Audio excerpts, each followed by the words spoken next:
Bicara sedikit politik kedaerahan di tahun 2024, tepatnya Agustus tahun 2024 akan ada pilkada pilihan gubernur. Di Jawa Barat kemungkinan besar yang bermain adalah Ridwan Kamil lagi, yang sekarang ke Golkar. Melawan siapa menurut sahabat Jawa Barat yang pantas dan bisa melawan Ridwan Kamil di Jawa Barat? Kemudian di Jawa Tengah, kemungkinan besar Mas Gibran di tahun 2024 akan menjadi calon gubernur. Dan coba kita kira-kira, Mas Gibran dicalonkan melalui Golkar, Gerindra, atau PDIP. Lalu Gubernur DKI Jakarta kemungkinan besar yang bertanding adalah Heru Budi Hartono, yang saat ini menjabat sementara Gubernur Jakarta tahun periode 2022-2024, yang merupakan orang lama di DKI, pernah jadi wali kota Jakarta Utara, menangani waduk fluid yang sukses di zaman Pak Jokowi menjadi Gubernur Jakarta. Kemungkinan Heru juga akan dicalonkan oleh Golkar untuk Jakarta tahun 2024-2029. Nah, ada yang menarik dari data ini bukan?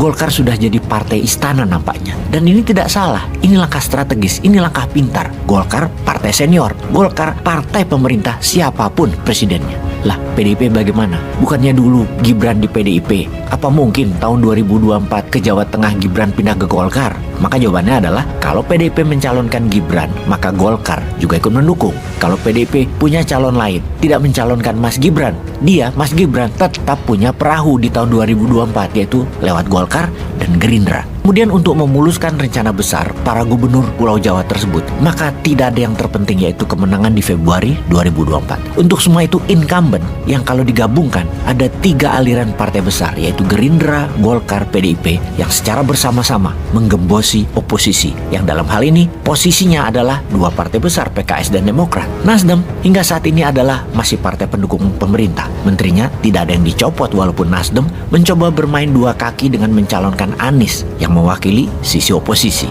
Akhir-akhir ini kita semua melihat bahwa Nasdem agak sedikit berubah sekarang setelah Pak Surya Paloh mengadakan pertemuan dengan Opung Luhut, yang mana Pak Menko juga pemegang jabatan politik sebagai Ketua Dewan Penasehat Golkar. Waktu itu bertemunya mereka di Eropa. Pertemuan politik berkelanjutan di Jakarta. Pak Surya Paloh bertemu dengan Ketum Golkar, Pak Erlangga. Sejak saat itu terlihat agak kendor dukungan Nasdem di lapangan terhadap Anies. Dan adakah deal-deal politik di belakang pertemuan tersebut? Mana ada yang tahu kecuali mereka yang menjabat dan ikut dalam pertemuan tersebut. Kita hanya bisa mengamati tindak tanduk langkah geraknya saja. Maka secara analisa politik untuk memutuskan pengaruh kekuatan incumbent beyond 2024 atau di atas 2024 ke sana, maka batu sandungan bersama adalah Anies Baswedan harus secara bersama-sama digembosi. Di sisi lain, partai besar Banteng di tahun 2024, partai Moncong Putih itu PDIP punya grand design sendiri, yaitu akan mencalonkan orang dalam terutama keluarga. Karena kalau bukan keluarga, kemungkinan besar dinasti Soekarno di dalam partai tersebut bisa beresiko kehilangan partainya. Bayangkan kalau yang menjadi penguasa adalah musuh organik PDIP. Apa nggak baju oranye bertulisan KPK itu anggota partai hingga elitnya dibungkus semua oleh lawan politik yang berkuasa nanti? Mending dibungkus aja sekarang peluang lawan tersebut biar nggak bisa tanding. Bener deh,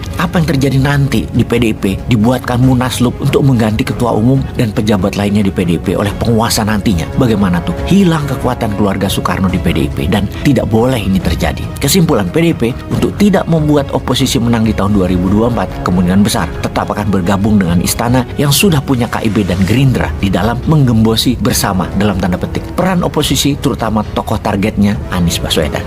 By all means, pokoknya Anies tidak boleh mentas, Anies tidak boleh manggung. Sungguh, pengamat politik banyak yang ragu dalam hatinya dengan langkah oposisi mendeklarasi Anies karena sesungguhnya elit Partai Demokrat adalah safety player, pemain aman yang ingin gabung pemerintah, dan juga elit PKS sangat ingin bergabung dengan pemerintah di tahun 2024 ke sana. Karena mereka lapar dalam 10 tahun terakhir, kering sudah cuan di dompet. Dengan berat hati rasanya mendukung Anies karena euforia para konstituen di kelas bawah. Rakyat oposisi mendukung Anies kencang sekali, namun elit tetap di pikirannya adalah akan bergabung dengan siapa saja yang menang. Bisa jadi pendulumnya saat ini adalah di tangan Nasdem. Dan inilah kehebatan Surya Paloh. Bayangkan apa yang terjadi kalau di last minute dia cabut dukungan ke Anies dan dia balik badan ke incumbent ketika akan mengajukan pendaftaran di KPU. Ambiar langsung Demokrat dan PKS, ambiar peluang Anies jadi RI 1. Mas Ganjar yang juga banyak digadang-gadang sesungguhnya bukan maunya PDIP. Sulit akan manggung di tahun 2024 karena Ganjar hanya bisa dicalonkan jika terjadi konsolidasi politik dan kekuasaan PDIP dengan istana terjadi. Sungguh tidak ada kekuatan terbaik di tahun 2024 adalah